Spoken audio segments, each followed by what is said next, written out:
Hello বন্ধুরা, আজকে আমি বানালাম এক ধরনের মাছ যা অনেক দিন পাইনি। আজকে এক মাছ বিক্রেতার কাছে পেলাম আর দেখেই কিনে নিলাম। কিনে নিতেই কেটে দিল মাছ সে।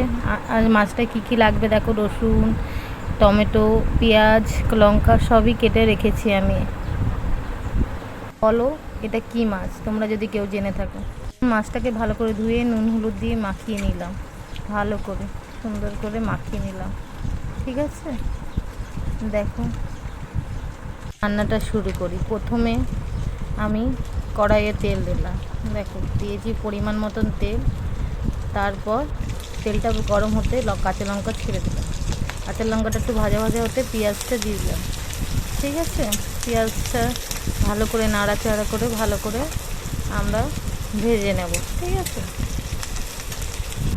এই যে লাল লাল হয়ে এসেছে, এরপর আমরা মাছগুলো ছেড়ে দেবো। এই যে ভালো করে লাল লাল কি সুন্দর ভাজা ভাজা হয়ে গেছে, এই যে মাছগুলো আমি দিয়ে দিলাম। তো অনেকেই অনেক রকম করে এই মাছগুলো, কিন্তু আমি এই রকম করেই বানাই।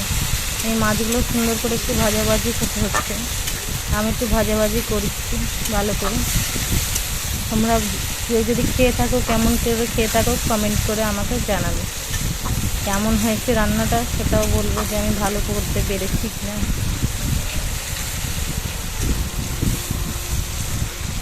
একটু ভাজা ভাজা হতে এরপর আমি টমেটোগুলো দিয়ে দিই।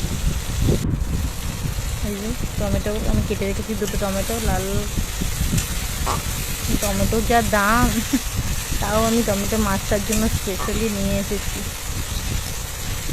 এই যে আস্তে আস্তে ভাজাবো আমরা, আস্তে আস্তে আরও আমরা মিডিয়াম ফ্লেমে আস্তে আস্তে ভাজা করছি।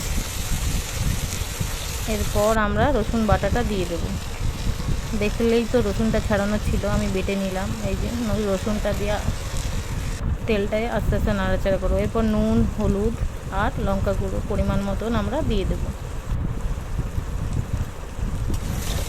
আস্তে আস্তে নাড়াচাড়া করতে হবে।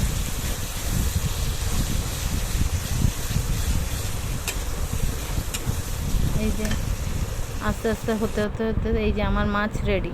ঠিক আছে, থ্যাংক ইউ বন্ধুরা, কেমন হয়েছে কমেন্ট করবে সবাই, কমেন্টের অপেক্ষায় থাকবো। Bye, good afternoon.